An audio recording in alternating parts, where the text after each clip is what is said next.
Soul Sister тавтай морил Нора байна. За өнөөдрийн дугаараараа та бүхэнтэй сүнслэг идэгрэл гэж юу юм бэ? Хэрхэн хохирогчийн дүр шархалсан би гэдэг дүрээс эрхчлөөт нэгэн болж хувирах тухай ярилцъя. Ойрт 7 хоног бүр оруулдаг шинэ дугаараа оруулж чадахгүй байгаадаа хүлцэл өчье. Учир нь манай Soul Sister community буюу Soul Sister-ийн сонсогч нарт зориулаад манайх шинээр ивент ретритүүдийг зарлаад хийдэг болсон байгаа. Тэгэхээр подкастаа төгсгөл хүртэл сонсоод энэхүү ивент ретритүүдийн тухай мэдээллийг аваарай. Тэгэхээр бидний амьдралд тохиолдсон хамгийн хүнд зүйл өнөөдөрч яг одоо таны амьдралыг хэлбэржүүлэн таны амьдралыг алсаас удирдах байдаг. Бага насндаа эцэг эхийнхээ аль нэгийг алдсан байж болно. Хайртай хүнээсээ хагцсан байж болно. Хүчирхийлэл, үл хайхрал, айдас, ганцаарлыг туулсан байж болно. Эсвэл хин нэгний хэрэгцээг өөрийнхөөсөө үргэлж дээгүүр тавьж, бусдын сэтгэл санааг зохицуулах үүргийг өөртөө дааж аваад идэг бол та энэхүү дугаараа заавал сонсоорой. Тэгэхээр сүнслэг идэгрэл гэдэг нь та өөрийн мэдэлгүй автоматар хийгээд байгаа, бусдыг өөрөөсөө илүүд тавиад байгаа. Эсвэл өөрийн хүсэл мөрөөдөл зорилгынхаа араас явж чадахгүй байгаа тэрхүү далд хүлээс тэрхүү шархыг эдгэхийг сүнслэг идэгрэлээс эрхчлөөт хүснээ хийж чаддаг хүн болон хувирахыг хэлдэг. Би өөрөө ертөнцтэй хамтран бүтээгч бурхан юм байна гэдгээ өөрөө санахыг хэлдэг. Тэгэхээр хүнд хэцүү байдалд бид орсон үедээ амьдрал урагшгүй мэт болсон үед бид хэрхэн идэгрэх вэ гэж өөрөөсөө байнга асуудаг. Гэвч хэдүүлээ хэрхэн идэгрэхээ мэдхээс өмнө сүнслэг идэгрэл гэдэг нь яг юу гэсэн үг вэ гэдгийг ойлгох хэрэгтэй. Өнгөрсөн үеийн дурсамж бүрийг арилгахыг хэлэх үү? Эсвэл дахин хизээж айж уурлаж гомдохгүй болохыг хэлэх үү? Эсвэл шарах, айдас, мэдрэлийн хуучин хэв маяг байсаар байсан ч тэдгээрт захирагдхаа болохыг хэлэх үү? Сэтгэл зүйн ертөнц болон сүнслэг ертөнцийн уулзуур дээр энэ асуулт маш нарийн, маш сонирхолтой хэлбэрээр гарч ирдэг. Барууны орчин үеийн соёлд сэтгэл зүйн асуудлыг мэдээж нэн тэргуунд тавьдаг. Хүн эхлээд бага насны шархаа эдгэж, эцэг эхтэйгээ холбоотой асуудлаа боловсруулж, өөрийгөө ойлгож, эрүүл эгоны бүтэцтэй болсны дараа л сүнслэг зам руу орж чадна гэж үзэх үзэл ерөнхийдөө түгээмэл оршдог. Харин илүү сүнслэг, илүү бэлгийн талаас дорны уламжлалт үүнийг огтөөрөөр хардаг. Жишээлбэл бясалгал судалдаг, бясалгал хийдэг лам нарын хувьд хүний хувийн сэтгэл зүйн түүхийг тийм ч чухал гэж үздэггүй. Харин барууныхан болохоор травмаг чухал, үнийг эргүүлэн санах хэрэгтэй гэдэг тийм үү? Та ямар гэр бүлд өссөн? Хэн чамайг гомдоосон, багада юу тулсан тухайгаа эхлээд олон жил шинжлэх шаардлагагүй, зүгээр л бяцлаглаа хийж эхлэе гэж хэлдэг. Оюун санаагаа ажиглал дотоод хөгжлийн чинь төвшин өөрчлөгдөхийн хэрээр сэтгэл зүйн асуудлуудын ч хэлбэр өөрчлөгдөж байгааг та анзаарч мэдэж чаднаа гэж зөвлөдөг. Энэ хоёр хандлагын аль нэгийг туйлын үнэн гэж бид барих шаардлагагүй. Өрнийн, дорнийн, аргын болон бэлгийн ухаан байдаг юм байна гэд аль алийг нь yin yang арга билэг хэрэг оршин нь тогтнодог үлээ гэдгийг санаад дээрээс нь ажиглан харж өөрт тохирох идэгрэлийн аргыг сонгох нь их чухал байдаг. Бидэнд хэрэгтэй зүйл бол сэтгэл зүйн ажил болон сүнслэг дадлын хоорондын амьд харилцааг ойлгох явдал байдаг. Зарим үед сэтгэл зүй болон сүнслэг энергийн ажил маань зэрэгцээ явагдана, зарим үед ээлжилж явагдана, заримдаа сүнслэг практик бидний сэтгэл зүйн шархыг гадрах дээр нь гаргаж өгдөг. Харин заримдаа сэтгэл зүйн эмчилгээ биднийг сүнслэг дадлагтаа илүү гүн орох, илүү газардуулахтай байлгах боломжийг олгодог. Энд нэг чухал зүйлийг ойлгох хэрэгтэй нь бид сүнслэг зам өрөө хүртэл сонгохдоо цэвэр дээд ухамсарын өнцгөөс тэрхүү хэмжээсээс сонгож чаддаггүй. Ямар багшид татагдах, ямар уламжлалыг дагах, ямар дадлыг үнэн гэж мэдрэхэд бидний өөрсдийн даалд ухамсарт аль хэдийн суучихсан бидний итгэл үнэмшил бүтэц нөлөөлж эхэлдэг. Гэвч та аль зам мөрийг сонгосон, ямар ч багшийг сонгосон бай, таны туулах ёстой зүйлс, таны сурах ёстой зүйл түүн дээр заавал байдаг. Таны гэгэрэлд хүрэх нэгэн шат болж өгдгөө гэсэн үг. Тэгэхээр бид хамгийн сайныг олно, хамгийн мундаг багшийг сонгоно, хамгийн үр дүнтэй сургалтыг хайж олно гэж эргэлзэж цагаа өрхийн оронд яг одоо ухамсар танд өөрт чинь ямар арга барилаар суралцах, өөрийгөө танин мэдэх замыг гарц гаргалгаа гаргаж өгч байна вэ гэдгийг анзаараад яг одоо урдаа байгаа энэ бүхнээс л эхлэх шаардлагатай. Үн дээр миний сонгож авсан хамгийн гайхалтай зам мөрийн маань нэг хэсэг бол би хүүхдээ өөрийнхөө багш, миний сүнслэг багш юм байна гэдгийг хүлээн зөвшөөрч тэрхүү өнцгөөс харж эхэлсэн цагаас эхлээд миний ээж болсон туршлага маань тэр чигээрээ гайхамшиг алхам тутамд би өөрийнхөө хүүхдээс өөрийгөө яаж ярьдгийг, миний дотор ямар ихтгэл үнэмшил байгаа гэдгийг толдож харж чадчихсан ба нөгөөдөөгөр нэгэнт энэ үнцгийг суулгаад ирсэн учраас гэр бүл, найз нөхдөд хүртэл яагаад надад заяасан юм бэ гэд би өөрөө харж чадахгүй байгаа юуг талтан харуулахыг хүсэж байна вэ гэдэг тусдаа хүн биш эдгээр хүмүүс нь миний их багш юм аа гэдэг өнцгөөс харж чадсан маа надад маш их тусалсан. Гэр бүл, найз нөхөд, хүүхэдтэйгээ харьцах харилцааг маань 180 градус өөрчилж онцгой өөр нэгэн түвшинд гаргаж өгч чадсан. Энэ өнцгөөс та бусдыг ажиглаж харах үед таны эго тэр болгон эмзэглэж тэдгээр хүмүүсийн хэлсэн үгийг хувьдаа хүлээж авдаггүй, таны эго байнга цочролд орж эмзэглэж хамгаалах механизм чинь ажиллаад байдаггүй учраас хайртай дотны хүмүүстэйгээ хайрыг илүү өөр өндөр түвшинд мэдэрч бие биендээ туслах тэр сэтгэл нэгдүгээрт үүсдэг. Хоёрдугаарт та тэр хүмүүсээс маш их зүйлийг сурч өөрийнхөө харж чаддаггүй алдаануудыг сэтгэл зүйн шархнуудаа харж эхэлдэг. За тэгээд эдгэрлийн зам мөрд хамгийн түрүүнд мэдээж бид нэр бяцлаглалыг сонгож эхэлж хийдэг тийм үү?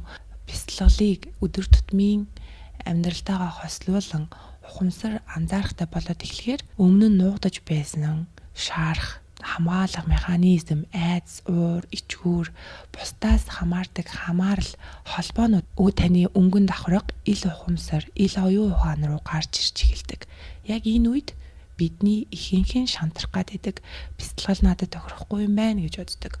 Ууг нь бол энэ угтаа бугшсан, бугларсан байгаа зүйлийг гаргаж ирж байгаа таны хамгийн том эдгэрлийн эхлэл байдаг.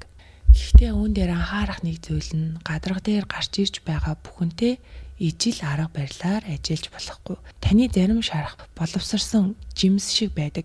Бид түүнээс салахыг үнэхээр хүссэн, хамгаалах шаардлага дууссан зөвхөн хин нэгэн бидэнд тодорхой харж нэрлэж өгөхөд л хангалттай болсон байдаг. Тэгэхээр зарим шарах маш хурдан өнгөн давхарган дээр харагдаж ирээд хэдхэн хоногта өөртөөгөө ажиллаж чадхад олон жилийн зангилааг тайлж чаддаг. Харин зарим таны шарах асуудал хараахан боловсроогүй байдаг. Би үүнийг тавьж явуулмаар байна. Та яг юу байгааг нь харчихсан. Тэгээд би үүнийг тавьж явуулмаар байна гэж амаараа хэлээд байгаа хэрн тэр шарах өөрийгөө хамгаалах, таны анхаарал энергиэс хуваалцах, аюулаас зайлсхийх, өөрийн дүр төрхийг хадгалах чухал үүргийг гүйцэтгэсээр байдаг. Тэгээд олон жил та бясалгал өөрийгөө эдгэх аяллаар явсан ч бодит өөрчлөлт гардаггүй. Асуудал нь таны өөртөө ажиллаад байгаа арга барил муу байгаадаа биш, тухайн хүн буюу та өөрөө тавьж явуулахад хараахан бэлэн биш байгаад оршдгоо. Тэгэхээр таны дотоод шарханд таныг одоо 3D-д барьж та өөрийн ажил амьдралаа зохицуулж үйл хэрэгээ явуулахад хамааралтай, түүнд чинь чухал оролцоотой шархнууд бас байдаг. Тэгэхээр шарах бүхэн муухай биш, муу биш. Таныг одоо 3D дээр барьж таны ямар нэгэн онцгой авьяас бэлэгтэй холбогдсон байж болдог тийм үү? Багадаа шархалснаасаа болоод одоо маш хичээнгүй хурц шийдвэр гаргаж чаддаг хин нэгэн байж болно. Багадаа маш муухай шархалснаасаа болоод мянган хүний шархыг эдгэх хайрын тэр нэгэн дууг бүтээсэн уран бүтээлч байж болно. Тэгэхээр шарах бүхэн өөрийн цаг хугацаатай байдаг. Тэр цаг хугацаанд л өөрөө бүдгэрэн алга болж өөр энергийн урсгалаар солигддог гэдгийг та хэд минь маш сайн ойлгоорой. Тэгэхээр та өөрийн дотоод шархаа танин мэдхийн тулд шархнаасаа хоёр зүйлийг асууж болно. Нэгдүгээрт энэ санаа зовнил үнэхээр хэрэгтэй юу? Тэр асуудлыг шийдэхэд тусалж гин үү? Эсвэл таныг энэхүү шарах нь өөрийнхөө хүссэн зүгтээ хөдөлгөж байна уу? Илүү ухаалаг үйлдэл хийхэд хүргэж байна уу? Эсвэл зөвхөн таны доторх ирч хүчийг шавхаж биеийнхтэй төвшүүрийн байдалд оруулж гинүү гэдгийг мэдэх хэрэгтэй. Хоёрдугаарт хэрв энэ хэрэггүй бол та үнэхээр түүнээс салахыг хүсэж байна уу? Учир нь зарим хүн заримдаа санаа зовнилоосоо салахыг хүсдэггүй. Санаа зовнилдоо дуртай болчихсон. Санаа зовх үе таны бие дотор ялгардаг даавруудад дондчихсон байдаг. Санаа зовх зууралтан үүсгэж хин нэгний төлөө санаа зовхоо өөрийнхөө хайрын хил хайрлаж байгаа баталгаа гэж боддог болчихсон байдаг. Эсвэл муу зүйлд үргэлж урдчлан бэлдэж байгаа мэтэр өөрийгөө дасгалжуулаад өөрийнхөө оюун санааг дасгалжуулаад сурчсан байдаг. Би санаа зовхоо болчихвол хариуцлагагүй хүн болно гэдэг ихэвчлэн бидэнд ийм даалт итгэл үнэмшил суучихсан байдаг. Тэгэхээр таны эдгэхийг хүсэж байгаа шарах, таныг эдгэхийг хүсэж байгаа тэрхүү туршлагууд өөрсдөө хизээж сайн муу гэж байдаггүй. Тэр туршлаганд өгөөд байгаа тайлбар л үүнийг сайн муу болгодог. Энэ ертөнцийн дээр сайн муу зовлон жаргал гэж байхгүй. Харин та үүнийг дотоод сэтгэлдээ уураг тархинда юу гэж өөртөө дахин тайлбарлана. Яг л тэр зүйл болдог. Аливаа бүх туршлага сайн муу талтай. Тэгэхээр танд өөрт тохиолдсон тэрхүү шарах туршлагаа сайнаар тайлбарлах уу, муугаар тайлбарлах уу гэдэг сонголт үргэлж байгаа шүү гэдгийг санаж яваарай.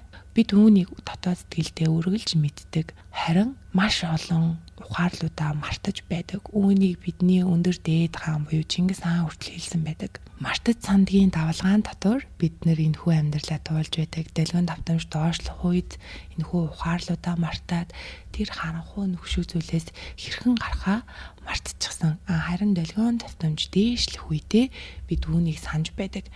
Тэгэхээр дэлгэн давтамжийг дээшлүүлж байдаг садана буюу сүнслэг практик болох бясалгал, йог, залбирлаа байн хийж байхыг таньцуулж байна. Хаанаас эхлэхээ мэдэхгүй байгаа бол манай Soul Sister community-тэй нэгдээд манай садана сургалтыг үзхийг зөвлөж байна.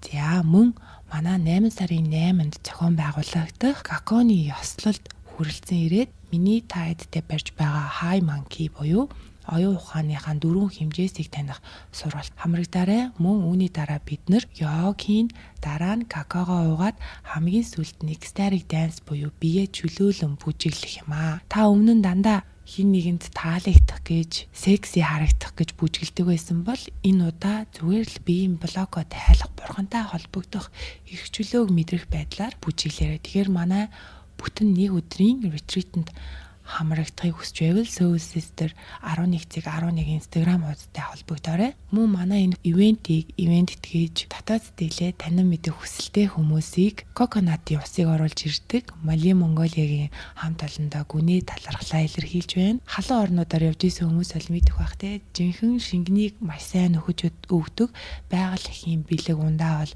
коконатын ус байдаг. Энгийн цэвэр уснаас хэд дахин таны эрдэсийг нөхөж өгч чаддаг. За мөн манай retreat-ийг болон манай подкастыг Agnista Vegan хоолны ресторан маань биднийг дэмжиж байгаа. Тэгэхээр Agnista-д би бол орж хоол идэх маш их дуртай байдаг. Ялангуяа бид махан хоол байнга идж байгаад 1-2 өдрийг цагаан хоолндоо зориулж чадах юм бол дэлгөөнд давтамж энергийн хувьд асар өөр хөнгөн мэдрэмжийг та авдаг. Тэгэхээр харанхуй нүхэнд гацсан мэдрэмжтэй байгаа бол өөрийнхөө хоолтыг эрс өөрчлөөд үзээрэй. Цагаан хоол яаж бэлтгэхээ мэдэхгүй байвал Agnista ресторанаар зочлоод үзээрэй. Тара центрийн нэг давхурт байдаг. За миний хамгийн идэх дуртай хоол бол Agnista-гийн burrito, мөн бууд, мөөгний паста байдаг. Мөн Agnista ресторан маань шинэхэн жимсний шүүсийг тэр доорн шахаж өгдөг. Заавал уудаг. Үнэн ч гэсэн маш боломжийн байдаг. Та хэд минь үйлчлүүлээд үзээрэй. За тэгээд Мали Монголиа Agnista хоёртоо маш их баярлаа. Үнэн ч сайхан сонсогч нартай баярлаа. За тэгэхээр дараагийн дугаар дээрээ бид сүнслэг идээрлийг мэдэрснээр өөрийн тэр дотоод шархнуудтайгаа ажиллаж чадсанаар боддоор ямар өөрчлөлтүүд, ямар шин харах өнцөг, энэхүү ертөнцийн өөр хэмжээсүүд таны өмнө нээгдэж сэтгэл санаа мөн гадаад төрхийн хувьд хүртэл хэрхэн өөрчлөгддгийг би та хэдтэй өөрийнхөө туршлагаар ярьж өгье. Дараагийн дугаартаа уулзъя. Миний саяны өгсөн бүх мэдээллүүдийг илүү дэлгэрэнгүй мэдхийг хүсвэл подкастын доор хэсэгт оруулсан байгаа. Инстаграмуудаар холбогдоорой манайхан. Дараагийн дугаар дээр уулзъя. Баярлалаа.